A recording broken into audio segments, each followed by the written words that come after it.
अस्सलाम वालेकुम व्यूअर्स, कैसे हैं आप सब। आई होप आप सब खैरियत से होंगे। हमारा आज का टॉपिक है अपने फजूल सवालात के ज़रिए दूसरों की ज़िंदगी तबाह व बर्बाद मत कीजिए। एक नौजवान ने दूसरे से पूछा, आप कहाँ काम करते हैं? उसने जवाब दिया, फ़लाँ दुकान पर। फिर पूछा, अच्छा, दुकान वाला आपको कितनी तनख्वाह देता है? उसने जवाब दिया, 5,000। नौजवान ने बड़ी हैरत से पूछा, 5,000 बस? इतने में कैसे तुम्हारा गुजर बसर होता है? यकीनन वो दुकान वाला इस लायक नहीं कि आप उसके पास इतनी तनख्वाह में काम करें।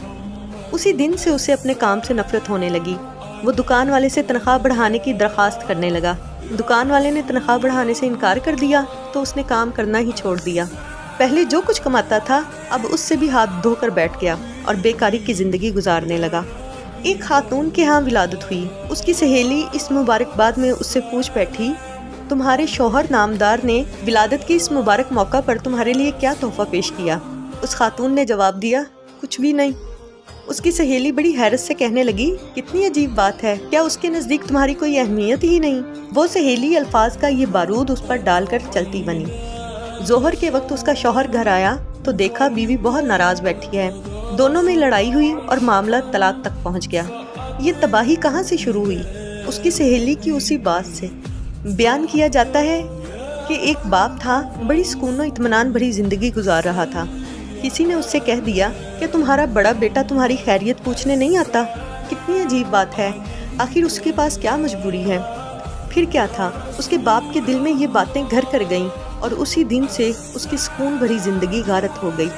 हमारी रोज़मर्रा ज़िंदगी में बारहा ऐसे सवालात पूछे जाते हैं जो देखने में बड़े मासूम से लगते हैं, मगर वो हकीकत में ज़िंदगी को तबाह व बर्बाद कर देते हैं। मिसाल के तौर पर, आपके पास ये क्यों नहीं है?